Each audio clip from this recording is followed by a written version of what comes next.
Flash games. If you were like me and grew up in the 2000s, you most likely have spent hundreds of hours playing Flash games. Flash games were made in Adobe Flash and were incredibly easy to access because you could play them right inside of your browser. If you would lurk around these websites, you would find an endless amount of games from all different genres. Fighting games, strategy games, platformers, puzzle games. There was Flash games for anything and everything. I'm sure a lot of us also have memories of staying up too late on one of these websites and stumbling across a game that would terrify us, or even sometimes we would find a game that looked innocent and fun, but actually had dark and disturbing twists and turns that would give us trust issues for all of the new games that we found. Today we will be going over an iceberg that I created that's dedicated to these types of Flash games. This is the Disturbing Flash Games Iceberg Explained.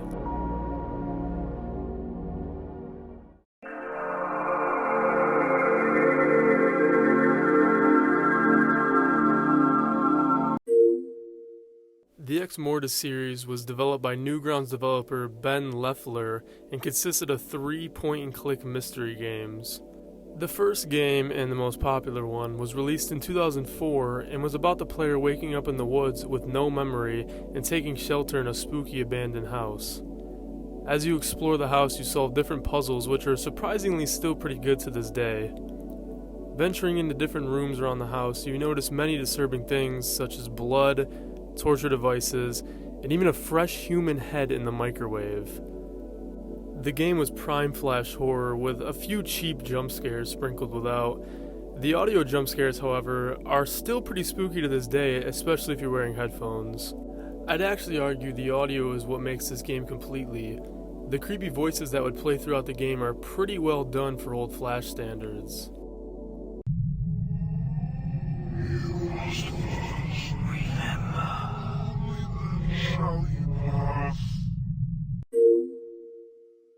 Crimson Room was released in 2004, a bit before Ex Mortis was, and it is considered one of the first and most influential games of the escape room genre. The game was developed by, sorry if I butcher this, Toshimitsu Takagi, and it is about the player waking up in a crimson room with no memory. That is a recurring theme for most of these escape room game plots. The game has unique line art and it is very short, especially if, like me, you just click all over the screen to try to find your next clue. The game itself isn't supposed to be scary, however I included it on this list because of the influence it had on the genre, and some people also felt creeped out by the mystery and quiet atmosphere. But as you'll see, this is definitely the tamest entry on this iceberg. The Grudge Flash game was released in October 2004 and was actually created by Sony to help promote the 2004 Grudge movie. There's no evidence on whether the game actually improved ticket sales for the movie, but the movie was horrible anyways. However, the game was decently scary for its time. The game had actual scenes from the movie and a few good jump scares here and there, but the coolest part I found is that in the beginning of the game you can enter your name, and then as you play your name will be used in ways to scare you, like having your name pop up in writing on the wall. A cool detail regarding that is if you try to enter the name God, you won't be able to play the game. The game only takes around 5 minutes to beat, and it isn't really a game as it's more of a visual novel that you click through, but it was still a good scare for the time. Gretel and Hansel was released in 2009 and was developed by Mako Pudding. The game is based on the Hansel and Gretel fairy tale and has a really cool, unique art style and really nice visuals. The atmosphere is very grim, and the game has a wide variety of death scenes for the characters if you fail an objective. Some of the death scenes are pretty gruesome, which can be really disturbing, especially if you are misled by the fairy tale title.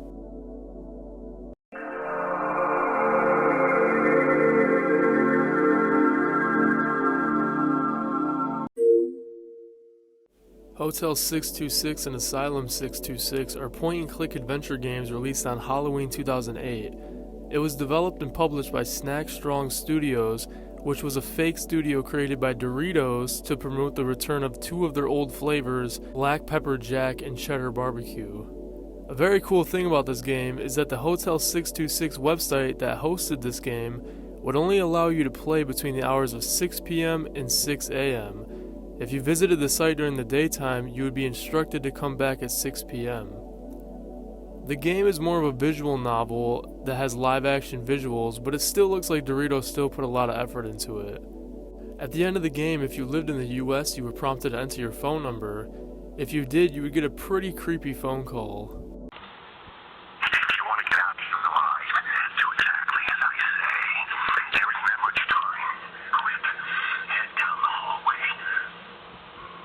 Not really sure what these two flavors have to do with the content of the game, but it's a shame that companies don't do stuff like this anymore.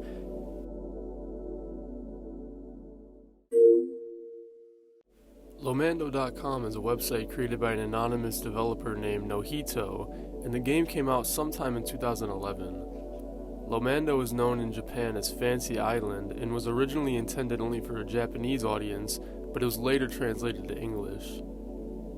The website seems very innocent at first, as you're greeted by this pastel pink color scheme and a cutesy character with cat ears in the middle of the page.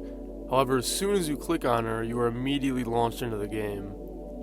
The game consists of hopping around a bunch of different puzzles and videos, some of the puzzles being pretty tough and requiring a lot of good memory. As you solve these puzzles, cryptic messages and more disturbing imagery will appear as you bounce around the levels. Also, you're getting jump scare with a side of game, as this game is almost 90% jump scare and 10% game. For sure, turn down your headphones if you're going to be visiting this one. Lomando also has a community of people on Reddit who still post about lore and other things over 10 years later. The house released in 2005 and was developed by Sentai Studios. The game is about the player investigating 5 rooms of an abandoned house where a family of 4 was found dead. The subtle hints and clues you find that piece the story together are pretty good for a flash horror game story. The game isn't too much of a puzzle game, as it's pretty easy and linear and you can just click throughout to get to the end. The game has great sound with a few small jump scares throughout, but it's mainly just a giant suspense fest that leads up to the big jump scare at the end. 2 sequels were released for the house, but most people just remember the first one. Ghostscape was a horror puzzle game developed by Pasonic 3D and uploaded to Newgrounds in 2008. The game has good atmosphere and a unique art style that kinda reminds me of the original Fallout games. Every room you're in feels alive and breathing as there's always something going on. The game is about traversing a haunted house and photographing ghosts as you try to escape. This entry isn't very scary in the modern day, but it is for sure the best in terms of puzzles so far, as it seems a lot of effort was put into the mystery and puzzle aspect. 2 other games released in the Ghostscape series, but they're more or less just the same as the first one with new houses and updated visuals. Shout out to Ghostscape though, because it's one of the only entries on this Iceberg that doesn't really rely on cheap jump scares.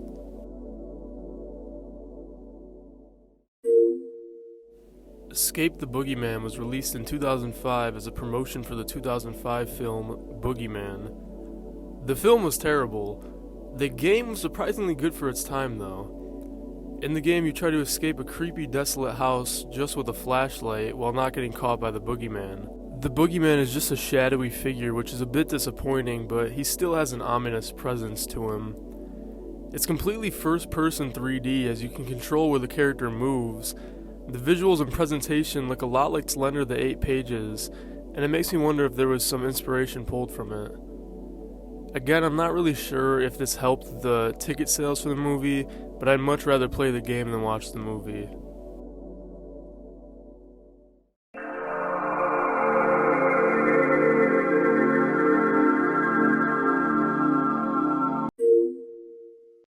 The Torture game was developed in 2007 by Newgrounds user C-Man. The game consists of a chained-up, unresponsive guy that you can torture using many different tools and weapons. The game is incredibly gory and has a lot of detail to the guy's anatomy, showing his bones and muscle. This game is on almost every Flash game site, and so many kids played it back in the day, which was most likely not a good thing. But I'm not even gonna lie, playing it as an adult, it's pretty fun. It gained so much traction that it even had a segment on Fox News. Television Council. Good morning, Melissa. Good morning.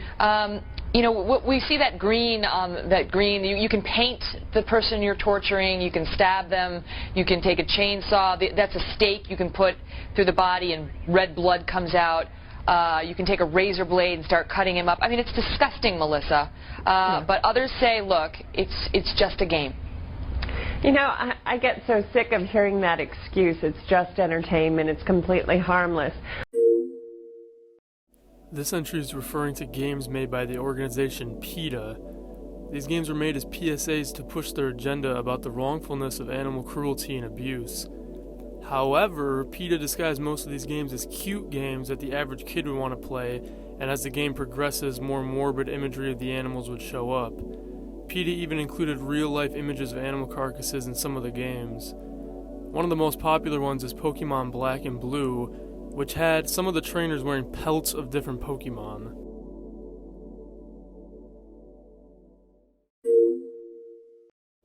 Purgatorium was another visual novel-style point-and-click game posted to Newgrounds in 2006 by Ben Leffler, who is actually the same creator as Ex Mortis. The game isn't much different from Ex Mortis, however the imagery shown is a bit more gruesome and the jump scare at the end is a bit more scary. The Visitor is a series of games made by Z-Barf of Clickshake Games, with the first being released in 2008. You play as this little alien guy who washes up at a house in the woods. You must click through the house, moving through as you find different ways to kill the people inside. The game has a lot of violence and gore, and wasn't really promoted to be a violent game, so a lot of kids stumbled across it and played it. Scooby-Doo Escape from Coulsonian was created in 2004 and was made alongside the film Scooby-Doo 2 that was released the same year. The game is a point-and-click adventure game and is completely innocent and perfectly fine for a kid to play. However, about 2 minutes into the game, there is a horrifying jump scare that comes out of absolutely nowhere.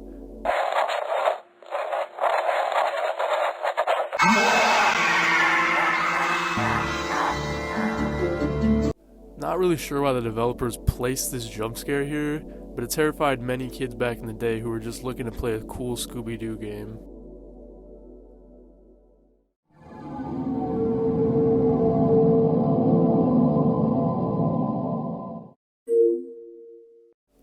Free Ice Cream was posted in 2009 on Newgrounds by user Sparky.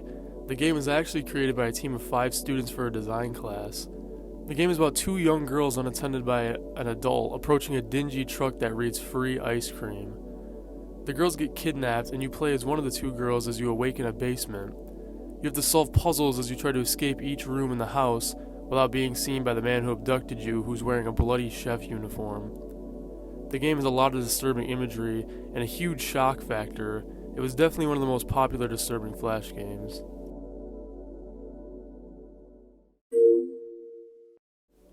Deep Sleep was released in 2012 and posted to Newgrounds by developer Script Welder. There's 3 games in the Deep Sleep trilogy, and you can actually buy all 3 on Steam for like $5. The game is a point-and-click game where you try to escape a dream world where shadow people try to stop you. The game has a unique pixel art style and has a great dark atmosphere. Like I mentioned before with other entries, I like this one because it manages to scare you without relying on cheap jump scares.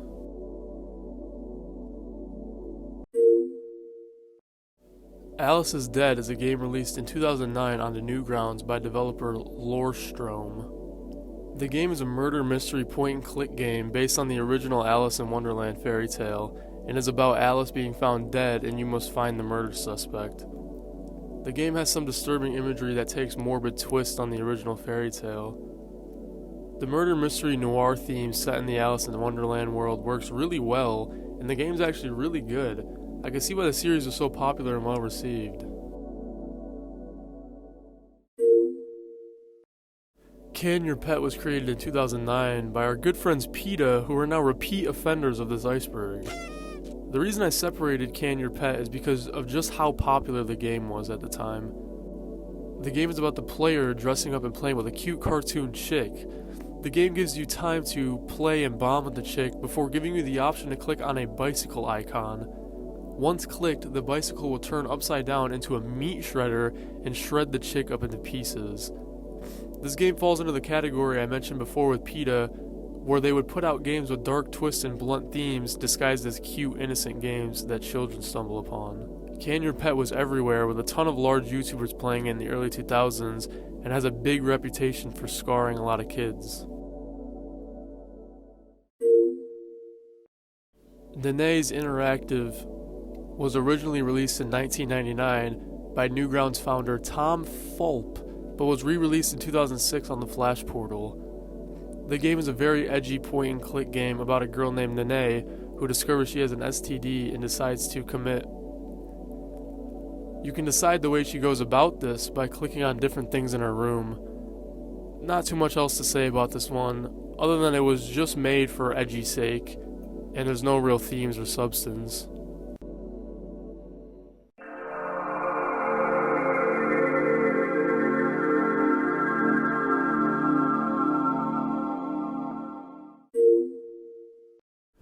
This entry is referring to a couple different game over screens that would appear in the Flash game series Castle Cat.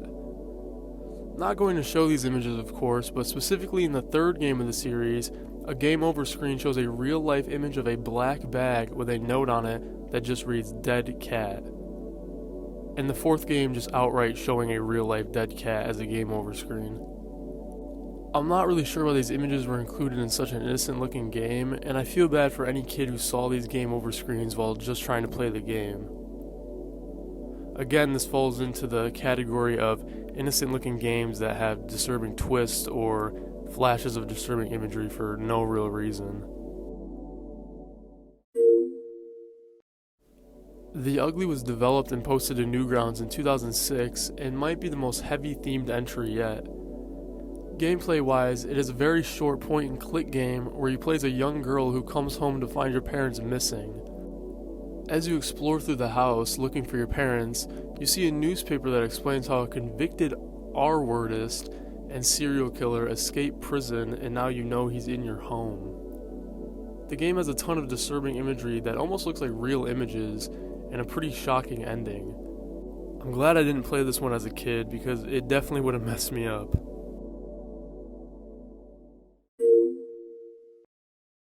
This entry is interesting and kinda goes off script because it isn't actually a playable game as it's an analog horror disguised as an old Flash game.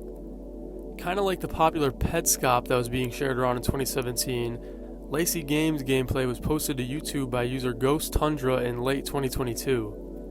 They set up Lacey Games as being kinda like a lost media now found Flash game series from the mid-2000s that follows a girl named Lacey as she goes on different adventures in different genres of Flash games. The games always start off innocent and they look like children's games, but it always takes a very dark turn towards the middle to the end. I find it cool that each entry is a play on different genres in the Flash game world. The first Lacey game is a dress-up game, then the second gameplay video posted was kinda like a Papa's Pizzeria-esque game, and the third was a pet shop game.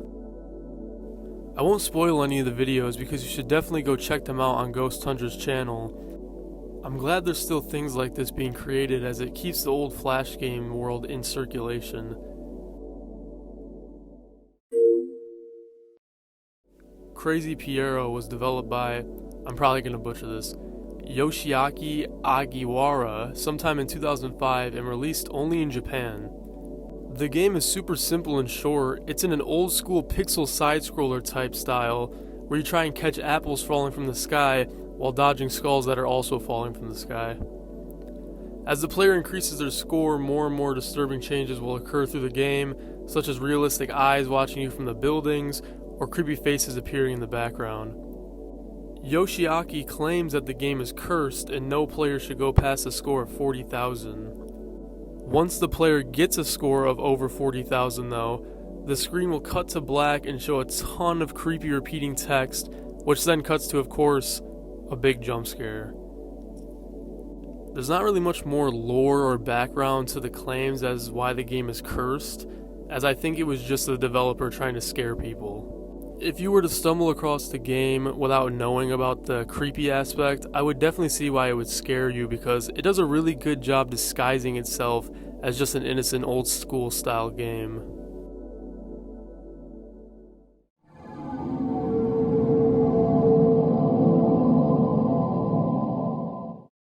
For this last layer, I'm probably going to have to censor and can't show a lot of the gameplay in the background because they deal with the heaviest and most controversial themes out of any Flash games.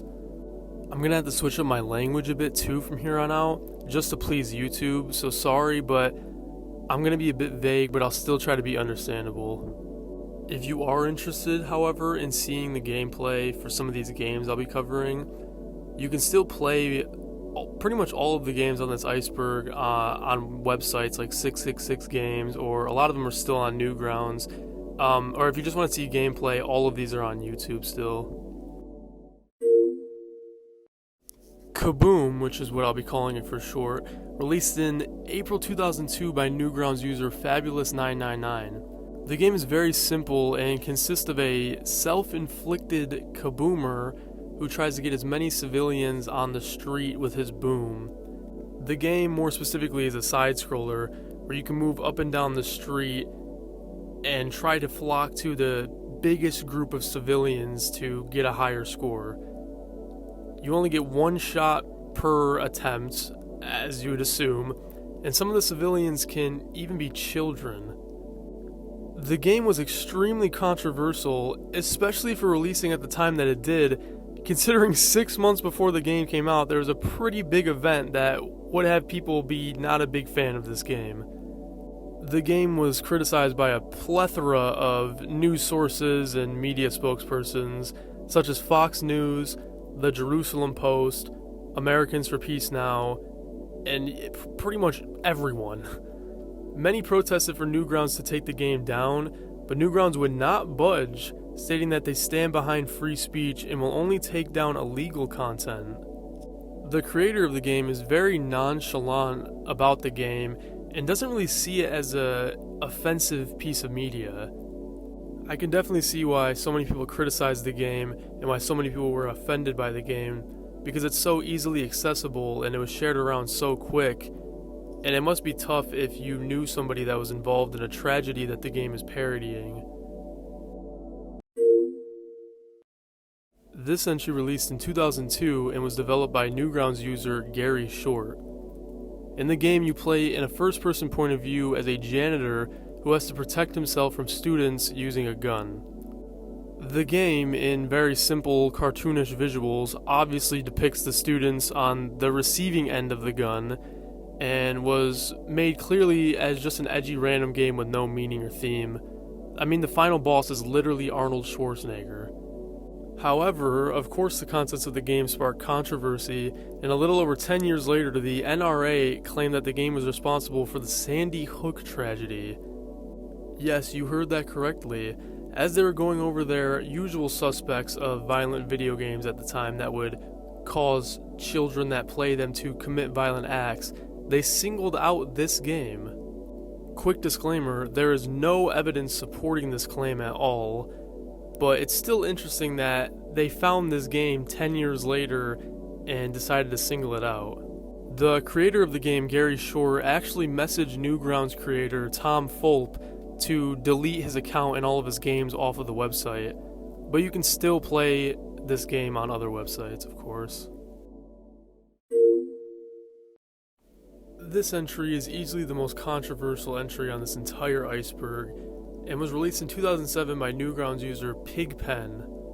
The game tries its best to crudely and cartoonishly recreate the events of the Virginia Tech tragedy, while being as offensive as possible, really. The game even uses some of the victims' actual names for some of the characters. This one sparked a bit of controversy, of course, to say the least, and had some big media people trying to start a boycott for the game. There was even bounties to take the game down. The game is actually still up on Newgrounds to this day, as we've seen in the past how hard it is to get games taken down off of Newgrounds. While a part of me appreciates how hard it is to get games taken off of Newgrounds, another part of me thinks it's not a really good idea to give people this much creative freedom on an easily accessible website that many children frequent to play games on.